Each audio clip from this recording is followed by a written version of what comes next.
You're not out in the rain with the Halloweeners. Yeah. Yeah. I got to go out, so you got to come with me. Well, good afternoon.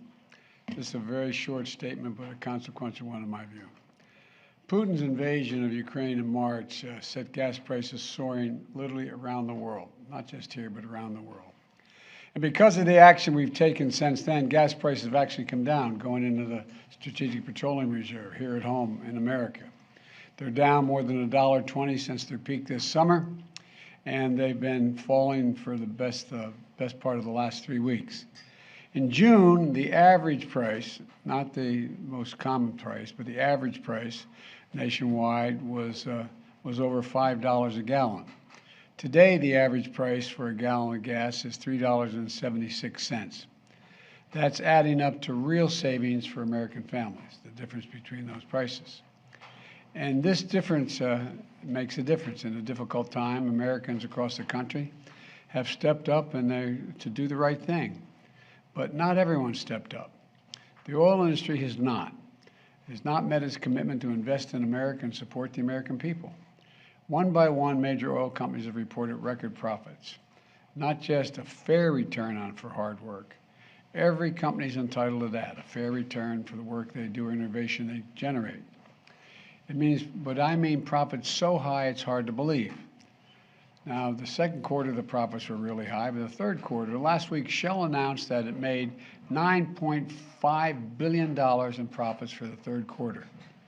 $9.5 billion. That's almost twice as much as it made in the third quarter of last year. I think that's something. You think that's incredible? I thought, that's as good as high as it's going to get. Then along came Exxon. Exxon's profits for the third quarter were $18.7 billion. One quarter, $18.7 billion. Nearly triple what Exxon made last year. And the most in its 152-year history. It's never made that much profit. In the last 6 months, 6 of the largest oil companies have made more than $100 billion. $100 billion. And we had a little discussion about this, the three of us and others. $100 billion in profits in less than 200 days. That's not bad. And here's why this matters. I think it's outrageous what the size of the profit. Here's why it matters. These companies were making average profits they've been making by refining oil over the last 20 years, instead of the outrageous profits they're making today. And if they passed the rest on to the consumers, the price of gas would come down around an additional 50 cents.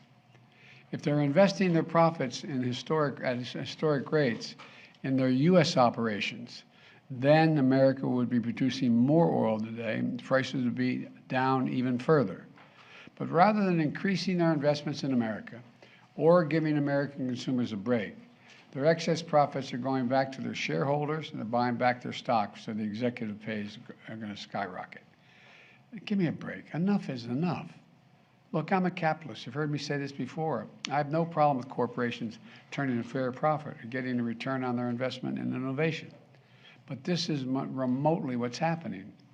Oil companies, record profits today are not because they're doing something new or innovative. Their profits are a windfall of war.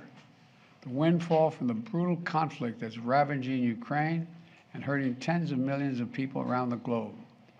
You know, at a time of war, any company receiving historic windfall profits like this has a responsibility to act beyond their narrow self-interest of its executives and shareholders. I think they have a responsibility to act in the interest of their consumers, their community, and their country. To invest in America by increasing production and refining capacity, because they don't want to do that. They have the opportunity to do that. Lowering prices for consumers at the pump. You know, if they don't, they're going to pay a higher tax on their excess profits and face other restrictions. My team will work with Congress to look at these options that are available to us and others. It's time for these companies to stop war profiteering, meet their responsibilities to this country, and give the American people a break and still do very well.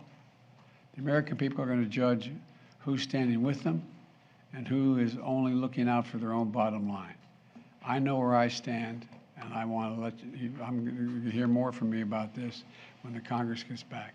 Thank you all very, very much. Appreciate it.